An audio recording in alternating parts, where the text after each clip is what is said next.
So, um, this is one, Nathaniel, that you haven't seen yet because Okay. I looked at it this morning. Um, and I kind of like it. So I wanted to see if everybody else kind of likes it too. Okay. It's a one that we've seen before, but numbers have changed. So this is a good one, and it's creative. So it was a good one to come in my inbox this morning. So here is the lead that I received.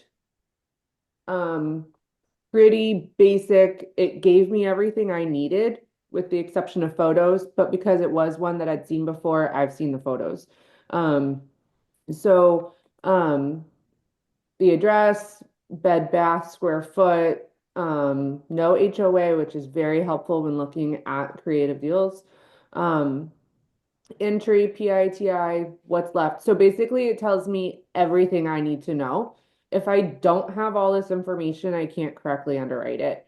So that's the first thing when I'm looking at a lead that comes in is does it answer all the questions that I need answered, right? So we're gonna look at this one. When I got it, I wasn't real sure where Hinesville was. So the very first thing that I did was pull it up on Google's where I start. So, and I'm just gonna look here. For me, for our team, what we're looking at is, especially for a creative one, is where is it located? What could my exit strategy be? Right? I don't know where Hinesville is offhand. So basically, I'm looking at a full array of exit strategies till I know where it is. Um, Really just trying to get an idea. The first thing that jumps out at me is Fort Stewart. Okay, anything that has a fort in front of it, I'm gonna figure out, is that like a Fort Lauderdale or is that like, an actual military base? It turns out it is a military base. So that's great. That's gonna let me know, okay, there's gonna be I'm gonna do a little research to make sure it's an active military base, that there is actually things happening there. But and there is. So I'm going to in my mind, I'm going to say, okay, is this going to be a long-term housing property or is this something that I can do co-living? I would say, based on the size, because it's already a four-bedroom, let's look at co-living. Hence why I'm using this as an example. So it's pretty close to the base here, so that's great. Next thing I'm going to do is pull it up on Zillow. I want to get a feel of the history of the house, just like Nathaniel just did on that last one. What did they buy it for? How long has it been listed? That information.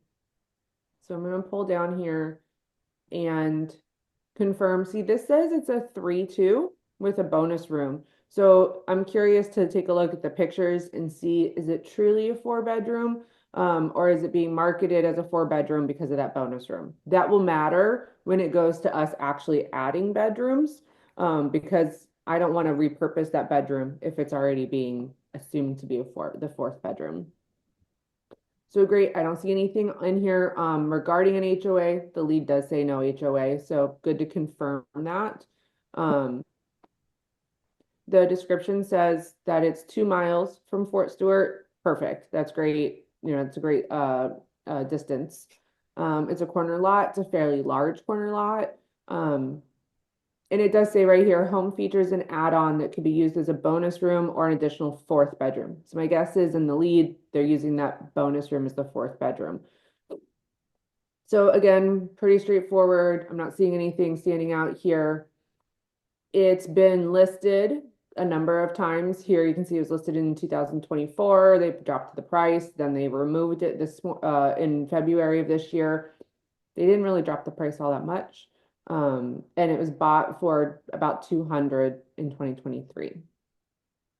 So getting into kind of how to evaluate it, I do have photos from another wholesaler that when they initially were offering it, it looks pretty good, pretty straightforward.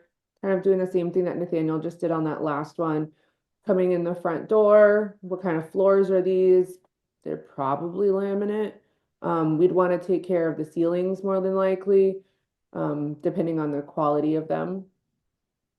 If I'm going to do co-living, it doesn't need to be tip top. It's going to be in rental status, so it doesn't need to be kind of the way you're going to portray it as a flip. So these cabinets may or may not stay. Everything here looks rent rentable, in my opinion.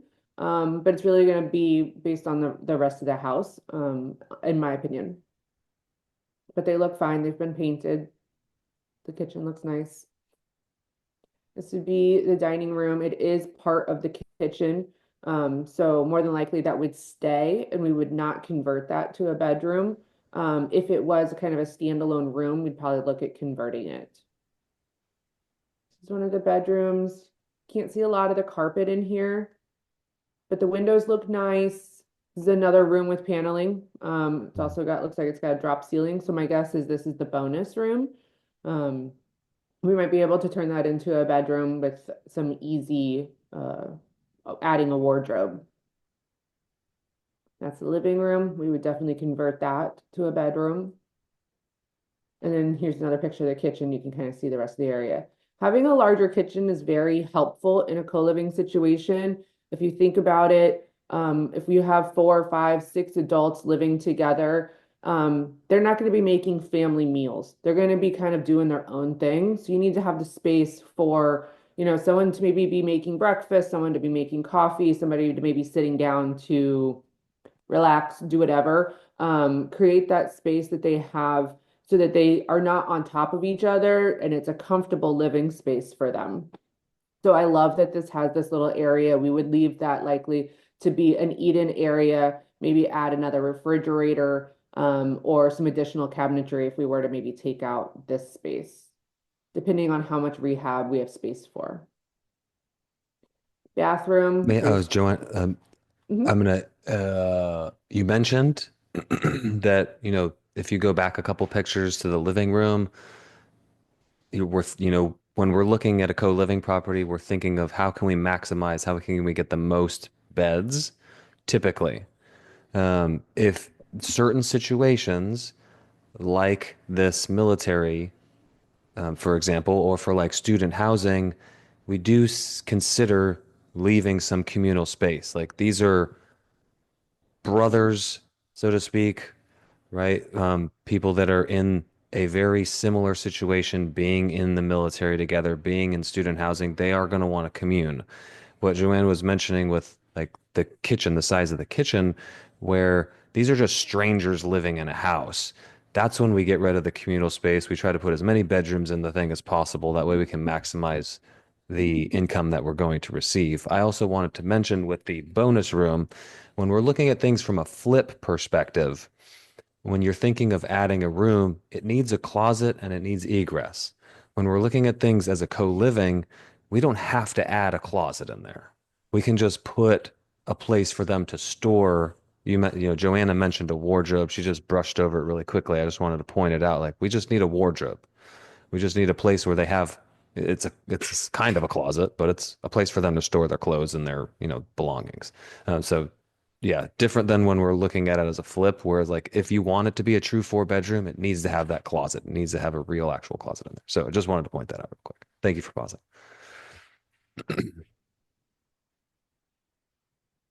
So bathroom's pretty typical. It looks in great condition, to be honest. Not a whole lot we would need to do there. It looks to me like laundry is in this part of the bathroom.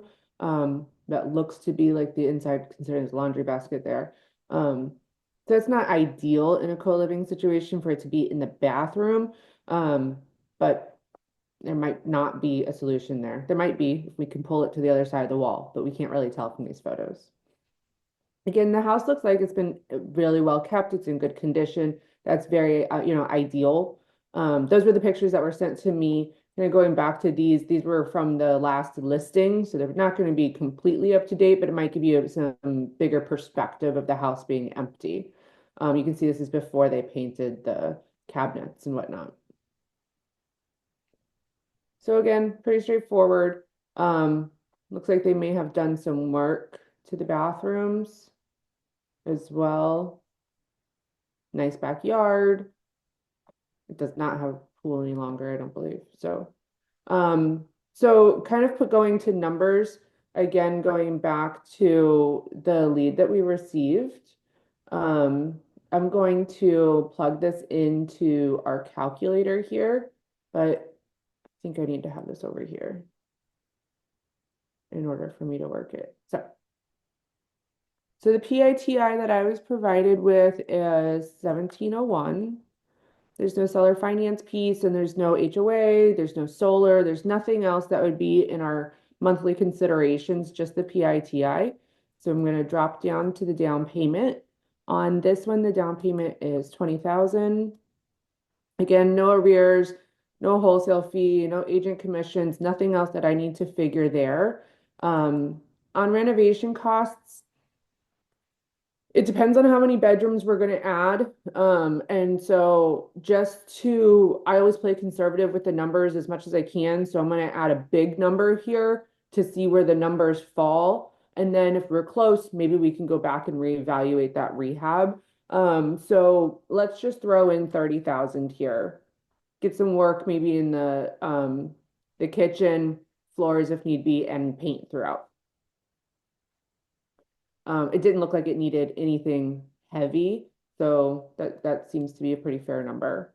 Um, I'm not going to put furniture in here. It's going to calculate on our co-living. This is just kind of when we're putting in our numbers, and then we're going to go to our strategy. So right now I'm going to leave that blank. The asking price on this one is 215.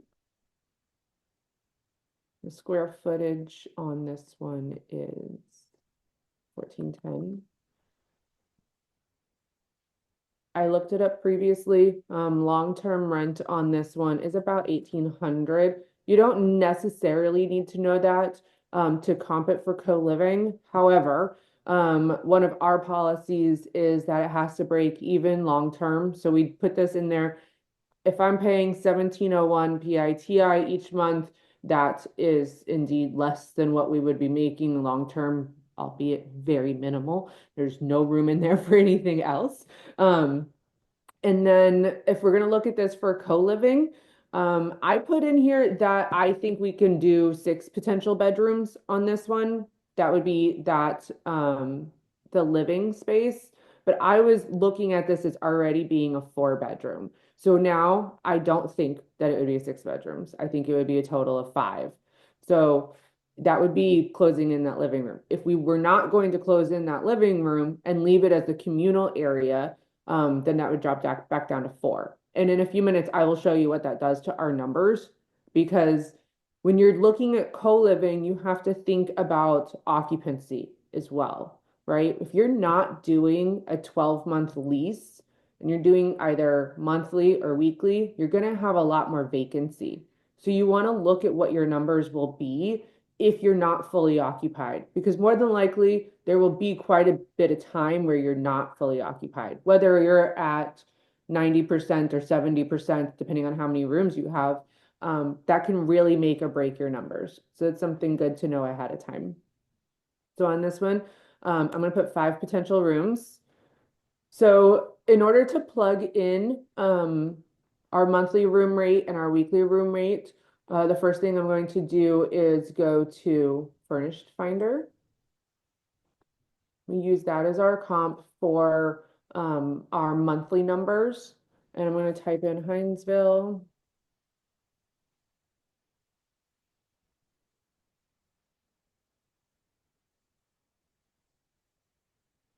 Oh, look, there's other furnished properties there. Big red flag. If there are no other furnished properties there on Furnished Finder and there's nothing on Pad Split, you have to ask yourself, do you want to be the first to do this in a market? Is there really a need there? Or is there a reason? Is there a zoning issue? Are there policy requirements, laws that you can't, do this there? So if there were none here, or if it didn't come up with anything, that would be something I'd want to investigate further, but there are. So I'm going to filter this for utilities included and private room. It's usually the 2 things that I look at. I don't usually change the move-in date or budget because it's going to give me the bigger net to look at everything. So there's quite a bit of range here. 600, 750, 875, all the way up to 1500. So what I'm going to do is just like when you're comping a house, you're going to look and see, am I comparing apples to apples, right? The thing about Furnished Finder is you can rent out a bedroom in your house, or you can rent out the whole house, or you can rent out multiple rooms in a house. So these could all be different. So you want to make sure that what you're really looking at compares to what you're looking at. So this one, 600, let's start with the lowest. Why is this so cheap, right? Um, yep, you're going to be renting She's got a a cat. room from a person um, in her home. So it doesn't really compare to what we're looking to offer. So I would not use that as a comp. Um, the next one,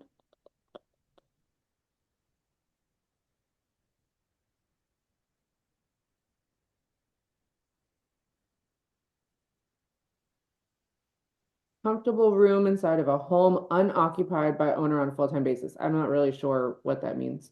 Um, they do allow pets, which is unique. Most of these places do not. Um,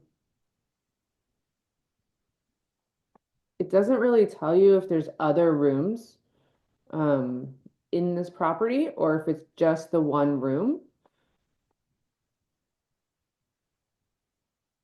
But based on the photos, it's fairly comparable. Nothing's really sticking out to me as beautiful or as like a deterrent. So that would be our 875. Let's take a look at why they're charging 1500 a month, right?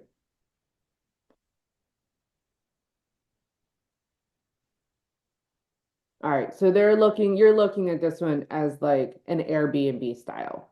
So there's vast different um, styles in how they are furnished and what amenities you get as well. So some places all you get is a bed and a wardrobe and you don't get anything else. You don't get sheets, you don't get pillows, you have to bring all of that. Some of them don't offer anything in the kitchen. Other places are going to go to the other extreme where, they're including everything, like when you check into an Airbnb. So again, that's something to keep in mind when you're comparing these. Um, just based on the description, I'm gonna say this is gonna be more of like a Airbnb style, come stay with us. We've got it all taken care of for you. It really depends on what you want to do as well, where you want to be, what you want to provide. This says one bedroom, one bath, two guests. So they're assuming a double occupancy, which is kind of what led me to think it's going to be more Airbnb style, as opposed to one person per room, which is very typical with co-living. But again, the house is nice. It's got newer cabinets, newer countertops, newer floors, newer appliances. It's nice. It's very sparsely furnished though for this price, in my opinion. It doesn't have the above and beyond uh, decorations, but it looks very comfortable. So I would say we probably want to be closer to about $1,000, if not just under that. Um, on this one,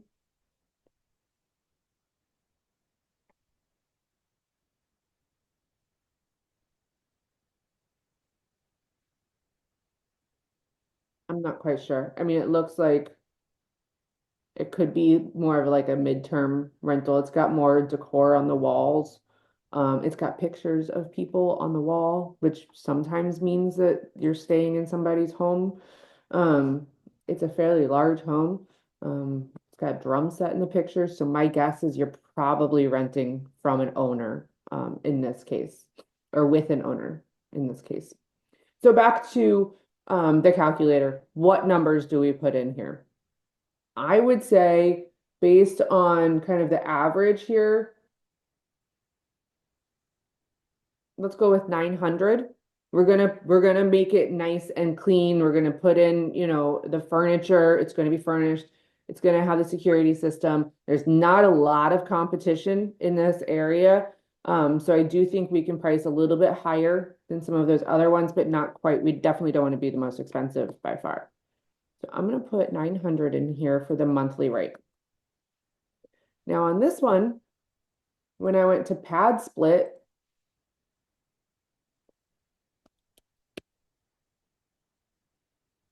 it doesn't have anything, which could mean a few things. It could mean pad split doesn't work in this area. It could also mean there's not a need in this area. You have to do a little bit more research to determine that. But for the point of doing the underwriting, what I'm going to do is I'm going to take my monthly cost and I'm going to divide it by 4.33. It's going to give me a weekly cost.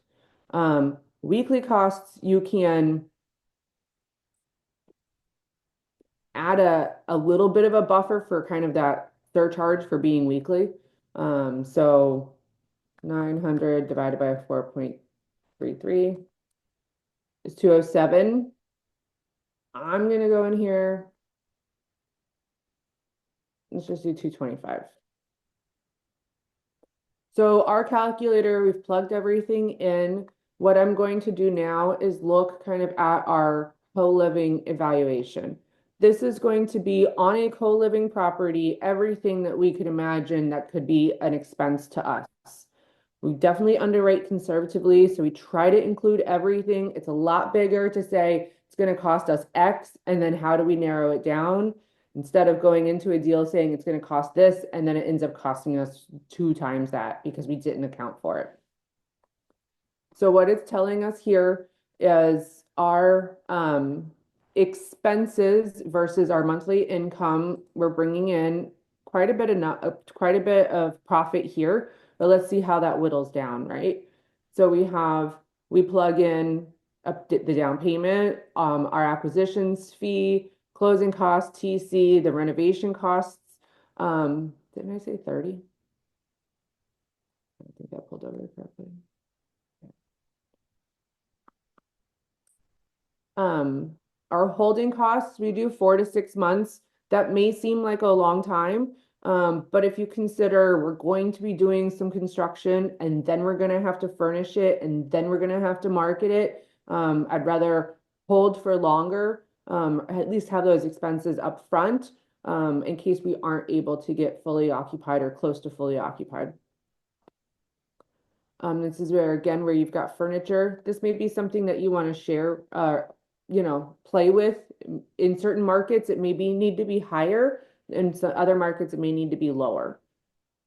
But again, kind of going through what our total entry would be into the property. And then kind of looking at what our expenses are, what we account for, and then coming down to evaluating kind of, is this a good deal or not? Nathaniel, I don't know if you want to kind of put some color on how to evaluate whether something is a good deal for you or not, and maybe kind of share some of that of your mindset on that. Well, since you paused there, I didn't want to interrupt you again because I felt like I messed up your flow earlier. If you scroll up again, if you wouldn't mind, a lot of the times what we see as buyers is the entry fee being down payment, which would include arrears if there were anything, wholesale fee, agent commissions, closing costs, which may or may not be added as the entry fee, and a TC fee if the wholesaler has accounted for that. A lot of the times you'll just see entry fee 20K, like for this scenario, you'll see 20K plus closing costs or 20K plus TC and closing costs. Mhm. You can see right here, there's a vast disparity between what our entry fee is as a co-living buyer versus what the wholesaler would have made this out to be. So you see, oh, you may see them on Facebook or advertised like low entry fee, low entry fee. When push comes to shove and you calculate the whole thing, it really comes out to be this. As wholesalers, for you of those of you that are in here and those of you that are going to be watching this in the future, it's great to be able to account for some of this and say, hey, look, if this is your strategy, this is your entry fee. Pretty much no matter what you do to this house, there's going to be renovations. So knowing that there's going to be, it's not going to be 20 grand. It's going to really be right off the bat, probably more like 40, even if you're just doing this as a long-term rental. Okay, so I wanted to say that. Um, yeah, we can come to that other note here in a second. Yeah, now so now if you scroll down, so Joanna has now calculated our cash flow in step number 5. That's based on what the property is bringing in, what the PITI is going to be for this creative deal, and what all of our expenses are. So you can see utilities. We're setting aside money for vacancy, maintenance, capital expenditures, property management, and then what is going to be the additional nut out for a private money lender. And so this is actually not getting any cash flow right now um, on the private money lender side of things. We do also buy properties with private money partners because it changes the numbers a little bit. As you can see in step number 6, equity percentage, that's having somebody come in as a partner in this situation.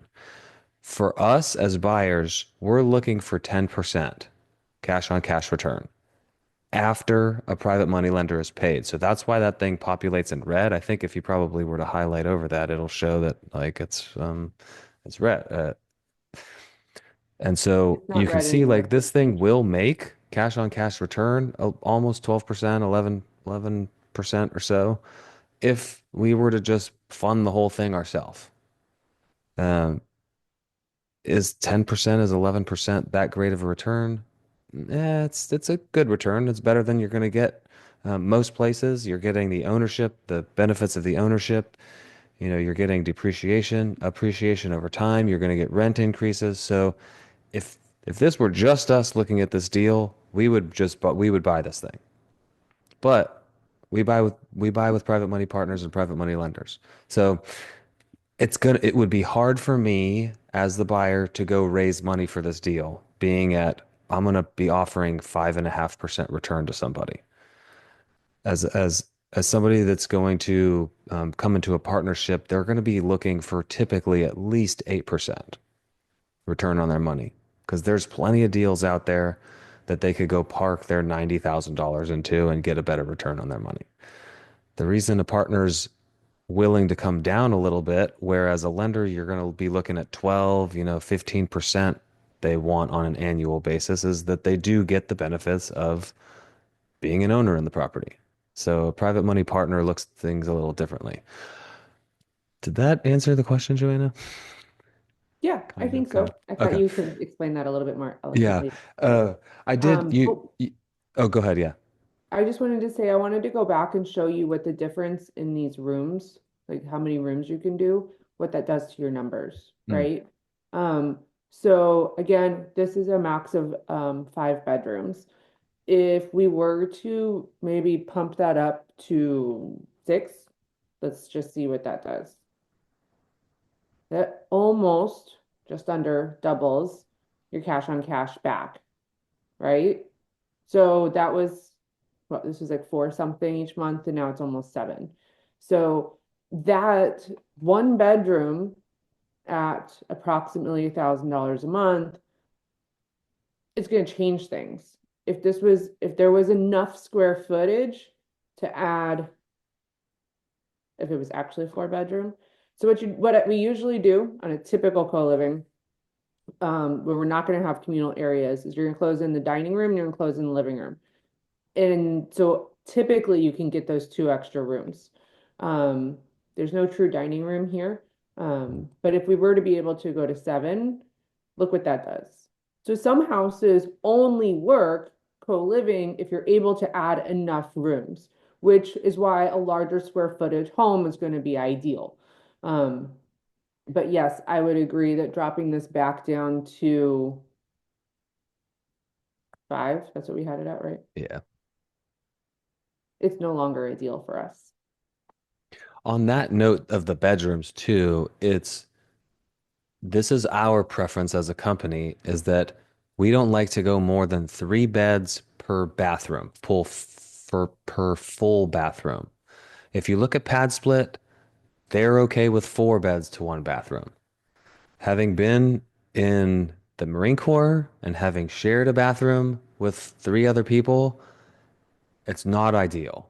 And we want people to come into our houses and stay. That's why right now our average tenants are staying for over 6 months, and people in pad split, I don't have stats on that, so I'm not going to say anything there. But there's a lot of turnover in pad split. It's a different clientele that pad split is serving as well than what we're typically going for. But we want to make this as headache free in a sense as possible, for the people that are coming in and going to live in this house, because we don't want there to be conflict. We don't want them to be coming into the property and then a couple weeks later another house pops up and they go, "Oh, I could only have to share a bathroom with one other person in that." So that's why we look at it that way. Um, Somebody asked a question about the bathrooms. It depends. What the average cost to add a bathroom is. It really depends. Joanna had seen in this pic in one of these photos that there was a laundry room. There was laundry in one of the bathrooms, and it, she mentioned what's on the other side of that wall. Is it just empty space? Is it a bedroom? Like what's on the other side of the wall?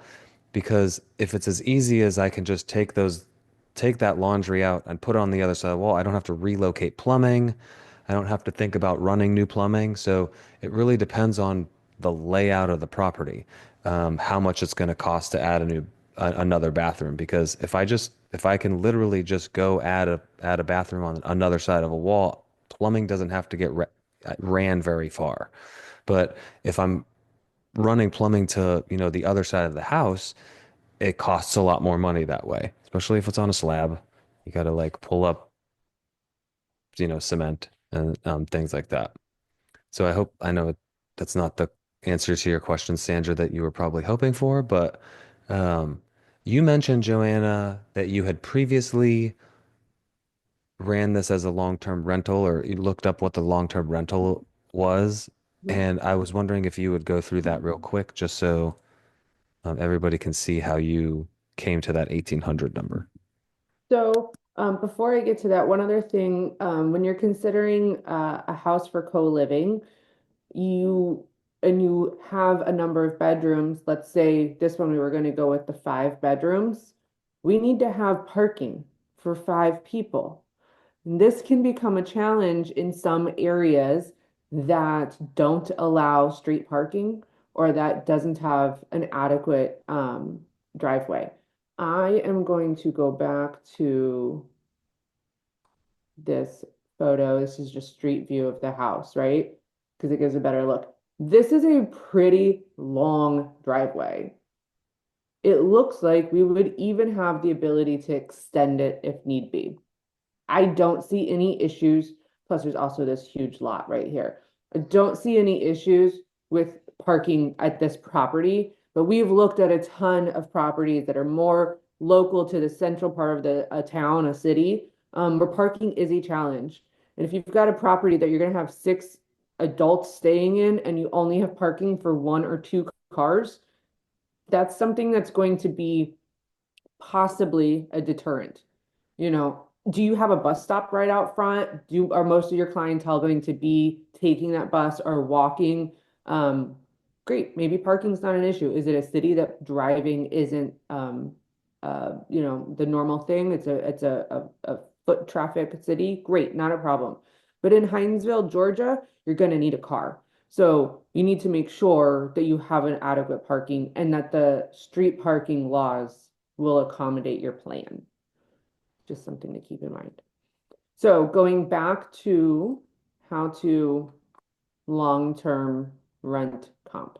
There's a couple of ways to do it. Easy way to do it is throw it into RentCast. It's going to give you a number, but you always want to check that. You can also use Rentometer. There's a bunch of other sites that you can use. For me, RentCast is the easiest, most easy to read. But I always check it because it's going to give you some numbers. And sometimes those numbers, when you don't have human thought behind it, it's just numbers. So it doesn't really, isn't really just apples to apples. So I'm gonna plug it in. Could you hold on for just a moment, please? Yes, honey. Okay, can you go talk to daddy about it? I'm still in the meeting. Thank you. Okay, so it's 14 Palm Drive.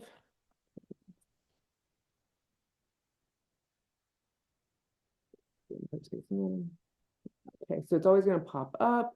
It's a single family home. It's a 3-2, and the really cool thing is that it populates the square foot for you.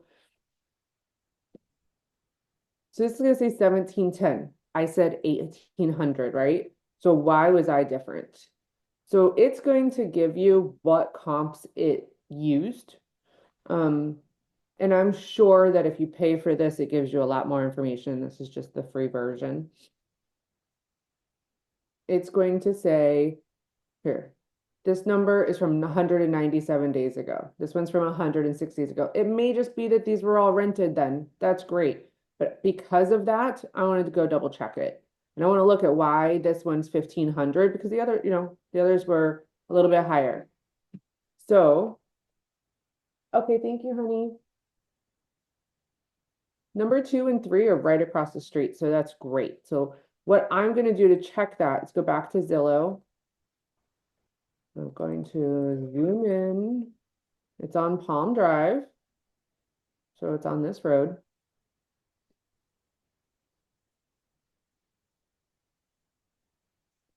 Change this to for rent. I'm going to pull this out just for now.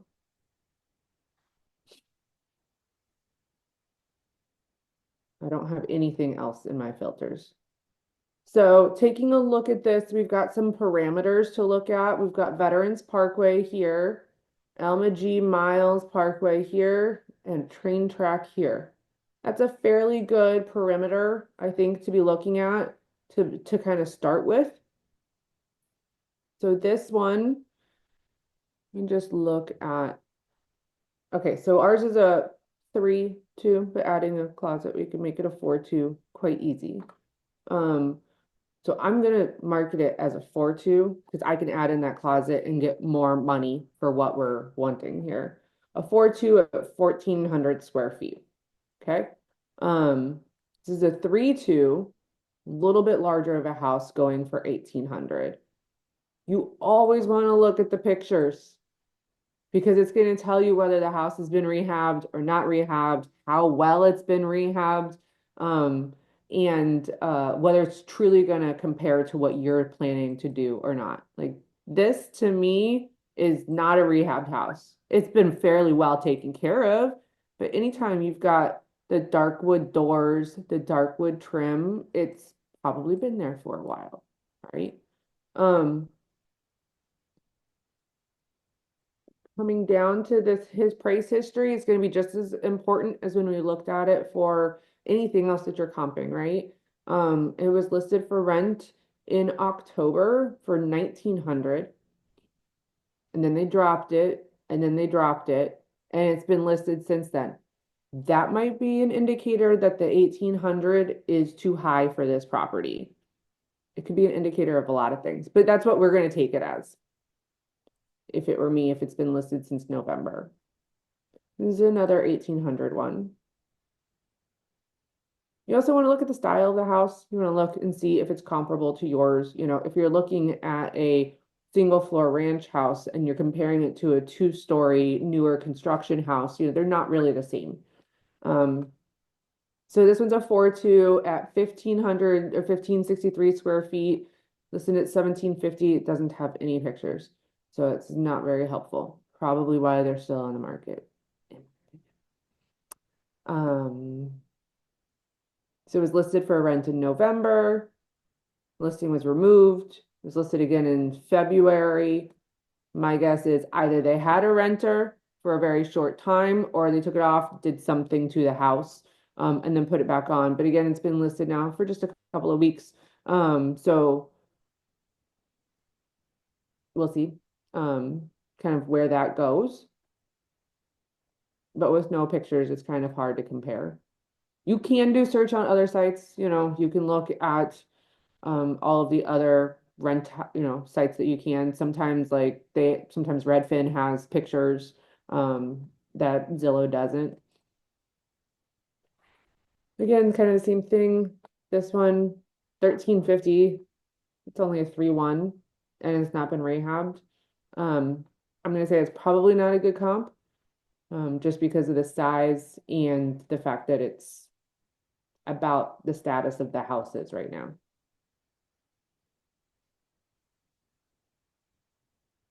Again, if you look at this kitchen, where do you go? It's quite dated.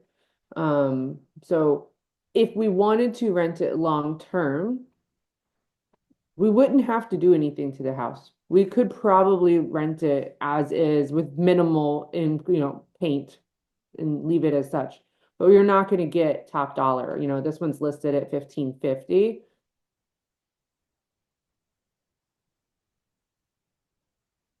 It just went on the market for rent. So because it looks like pending sale, yeah, it may have sold. Um, but they didn't do anything to the house. So it really depends on what your strategy is, whether you want to go in and rehab it or not. I put in the 1800 based on the rehab, based on going in and doing the work to get in top dollar. Ultimately, that's going to serve you better when you go to sell the house. So may need some maintenance, but you've already done the work. So and things only get more expensive, in my opinion. So did that kind of cover it, Nathaniel? I think so. Does anybody have any questions specifically I'm just for rambling Joanna? here. No, you're good. The only question I had was, are you guys willing to share that calculator? No. Unfortunately, no, not that one. All right. Um, reach out to me though. We do have I haven't put it together yet, but we do have one coming that will do essentially all the things. It's a little bit more pared down, so it's a little bit easier to um, jump right into. Really, the best that calculator did not start out that way. That calculator started out almost like this calculator right here. It started out with putting in your ARV, putting in what your rehab is, and just having simple calculations to go 70% minus rehab. And as you kind of iterate over time, you build it out and you build it out. That's not going to be the calculator that you're going to see from us 6 months from now. That's not No, going to they be the change it all the calculator. time. Yeah, it's constantly iterating. We're constantly After adding new every things. deal that we do, we go back to the calculator. So what we do, and I think something that our company does that's really great is we analyze our data and we try and figure it out. Like there's a whole lot of data points on that calculator, but when we first started doing deals, there was a lot fewer of them. But we've learned over time, no, we need to calculate for this. We need to calculate for this because these are expenses.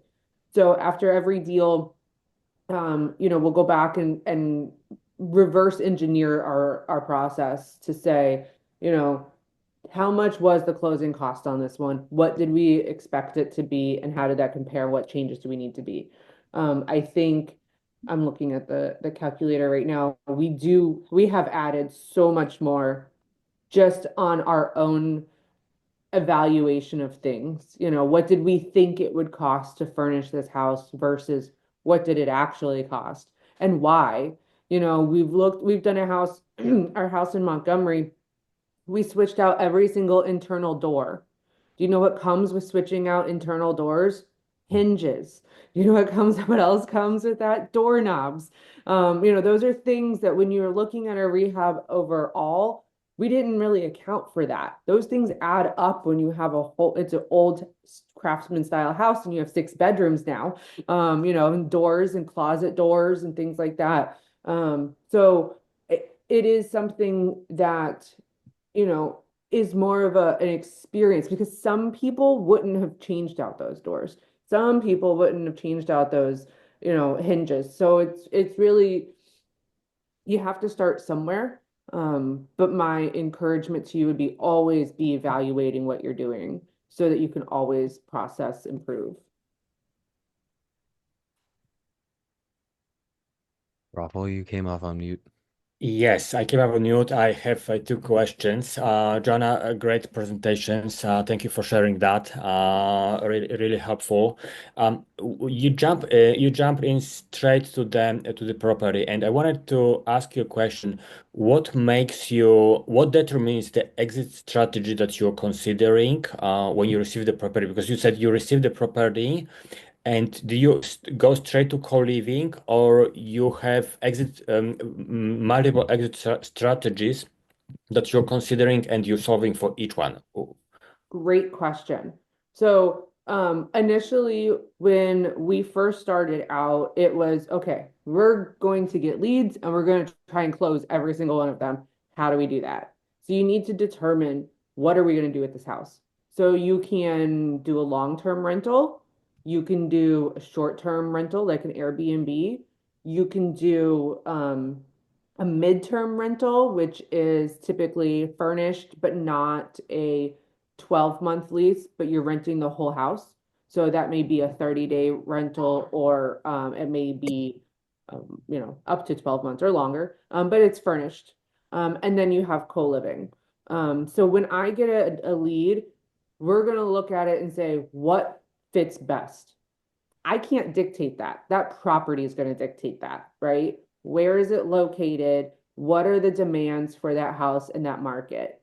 So when I look at a property, like I said, the first thing I do is I go to Google because 90% of the time I don't know where it is. I'm not that good to know every market in the entire United States. So I'm going to put it into Google and I'm going to see what's there, right? Am I seeing a lot of rentals? Am I seeing huge manufacturing plants? Or am I seeing a college, university?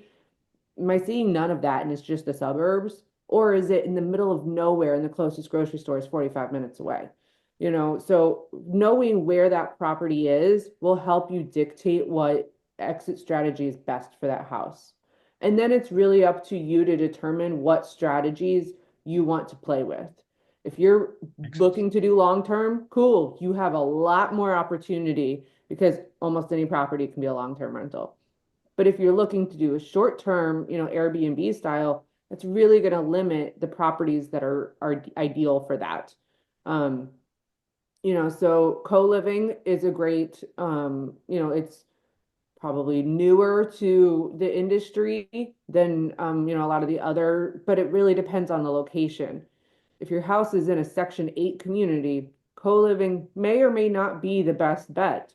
If it's across the street from a university, you're probably going to have pretty good demand for it, right? Everybody needs housing, but those are things that you have to kind of dig into. So you'll find what works best for you, what you enjoy doing, and kind of where you're gonna lean. But in my opinion, you can't become an expert in all of them, right? So it's really, to me, it's in the beginning, it's more of like throw the spaghetti on the wall and see what sticks.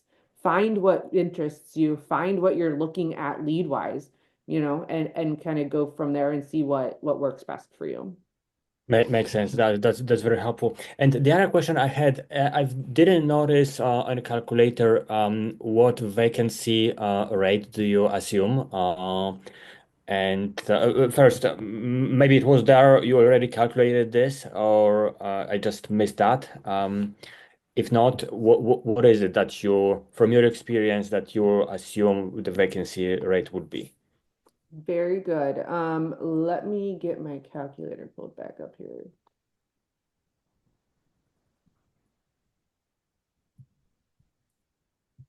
So I don't have it on that particular calculator, um, but on this one, I'm going to share with you real quick. This is for a different property, so the numbers will not be the same. Really?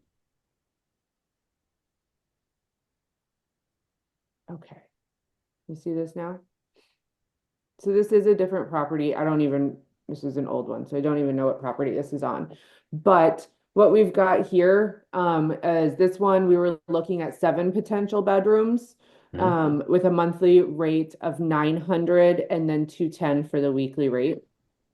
Over here, we're looking at if we go fully occupied, what does that bring in?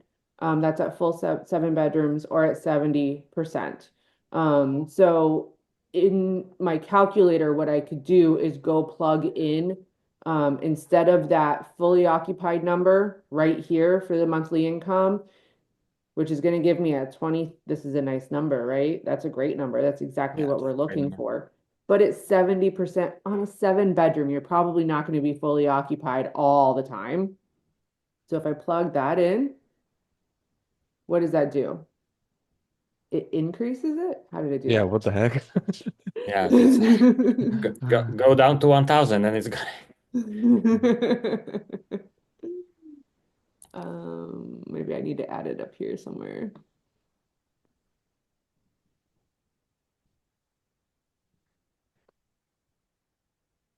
That's better. That makes sense. I just added it in the wrong button. So it's going to drop it to 7.73 at 70%. So to me, that's risky, right? Fully occupied's great, but that's not. So that's a risk that we would talk about, right? As a team, we would talk about that. Maybe we don't want to do 7 bedrooms. Maybe we only want to do 6 bedrooms. Maybe we want to increase the monthly rent. Maybe whatever. We're going to talk through that as a team and see if we can get that up to that 10%. What can we do? Maybe see how large these rooms are. What are each property is going to base that conversation. But I would say that's something that you always want to consider when doing co-living, because more than likely you're not going to be fully occupied. Even if you have a huge demand, you're going to have some downtime for marketing, turn cleans, all of that. You do definitely. Yeah. Oh no, that's very helpful. From your experience on Oh doing the wait, co-living. Rafa, let me cut you off here real quick. You can ask me that question. Joanna's got to go. Appreciate you coming in, Joanna. Yeah, Brittany's Okay. waiting for you. Bye, guys. Later. Uh, Thank I you. just to kind of piggyback on what Joanna was saying here, I don't have the calculator, but when we look at a deal like that and we see the potential for it being fully occupied, and then you see, oh, it's 7.5% when it's, only 4 bedrooms are occupied, we might take that deal still.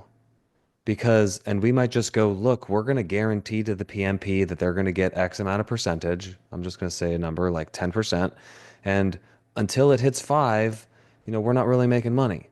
But it just incentivizes us as the buyer, as the operator to go fill those rooms. And so like, yeah, okay, when only 6 bedrooms are full, we're not going to be making as much money. That's okay. That's okay for us. We're getting the deal for little to no money down, or, out of our own pocket. We have a lot of the upside, the benefits of home ownership, right? So you just have to weigh that as the buyer. What was your question there following, Rafa? I think the question is sort of what you just answered about the from your experience. What is this? Because I guess you're not going to be able to be 100% occupied all the time, right? Right. What is the general turnover in this type of properties in a co-living? It depends. Mm, It depends on your clientele, it depends on where it is. Like we had a property in Dallas Fort Worth that a couple weeks after Donald Trump took office, we lost 4 out of the 6 bedrooms because people were concerned that they were going to get, deported or whatever, and they bounced. They gave notice. They said, "Hey, we're not going to be here tomorrow. We're done." And so, fortunately, Dallas Fort Worth is a very there's a big demand for affordable housing, so we were able to fill the rooms really quickly. But we have a property in she mentioned the one in Montgomery actually that we still don't have. We've had it for 5 months now, and it's still not 100% occupied. okay. We haven't had any turnover on it. Like we haven't had any tenants move out, but it's been a little slower to fill. It's a smaller city compared to, DFW. So those are just things that you got to take into account. If the thing doesn't function 60 or 70% occupied, we're not going to touch it. Just because you can't guarantee those things. Some people only go based off of the 100%. and good for them. That's not how we're very conservative in our, I would rather buy fewer deals than have ones that aren't performing that now I've got to talk to the lender about, talk to the private money partner about, I'm losing sleep over because the thing's not working the way we had promised somebody. So yeah, that's Got just you. us. No, that makes Yeah. sense. And last question, do you operate it yourself, or is there like an operator that takes care of this? There's a property manager. Yeah. So Okay. typically for co-living, it's more expensive, 15 to 20% for property management. They're handling a lot more people. If you got to go, Sandra, later, appreciate you for being here. Let me know if you need anything. Um, you know, property manager for a long-term renter, 10, maybe 12% on the high side, but there's more, what do you want, like more cooks in the kitchen, kind of, so to speak. So yeah, Got you. yeah. No, that makes sense. Perfect. Thank you so much. You're very welcome. Any other questions before we part? Yeah, I got one. Can you just Yeah. remind me, like when I'm looking for homes, I know you said no foundation, more than 1,000 square feet, room for addition, and the rehab. Are you trying not to go past medium rehab? No, as long as there's no foundation issues, which I say that because we've seen a lot of properties where that changes the number drastically. Yeah, yeah. But and the house has like quote unquote good bones. Like as Hmm. long as I don't have to tear the house down, we're open.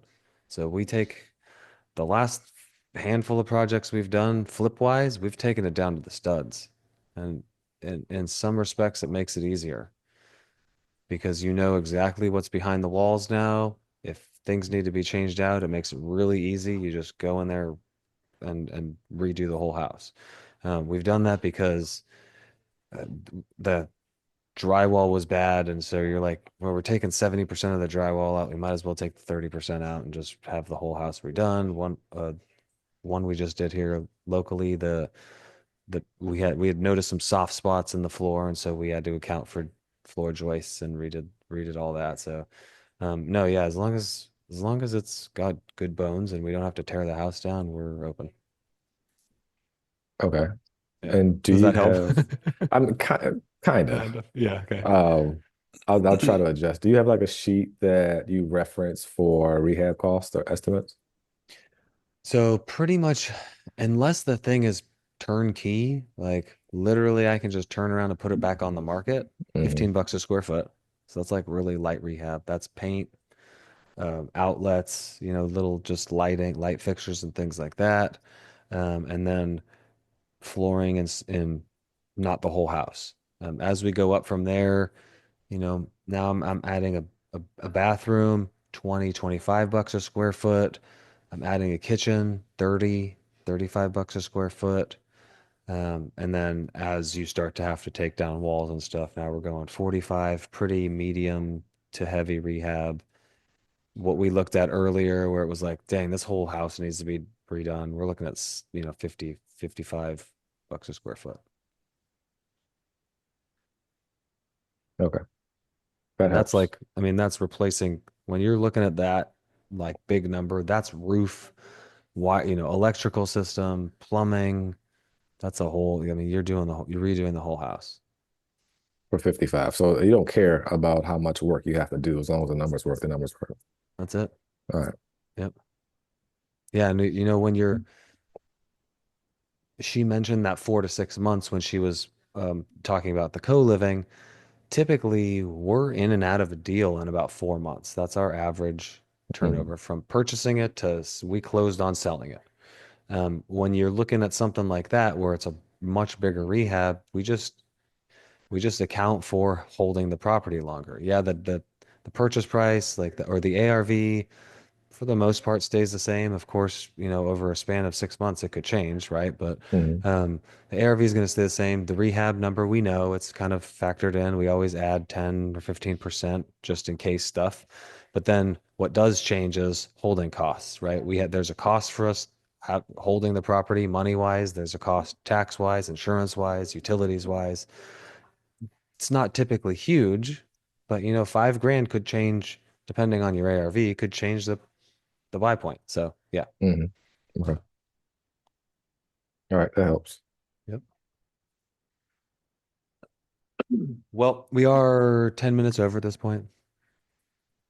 As always, you can always reach out to me on Facebook Messenger, on Instagram. I don't think anybody here is on Instagram, but if anybody's watching in the future, and we've met on Instagram, message me on Instagram. I'm here to help however I can. As long as you guys are out there taking action. I think I told you that either maybe this morning, Damon, or Yesterday. yesterday. Like, Yeah. yeah, like if you keep taking action, I'm going to try to help you out as best I can. I know Plumman's out there doing the same thing. So keep doing it. We're going to grow together. I'm here to help you. I want to get you guys paid. So let's freaking buy some deals from you. For sure, man. I Yeah, appreciate you, man. Seriously. absolutely. Yep. Yeah, appreciate it, Daniel.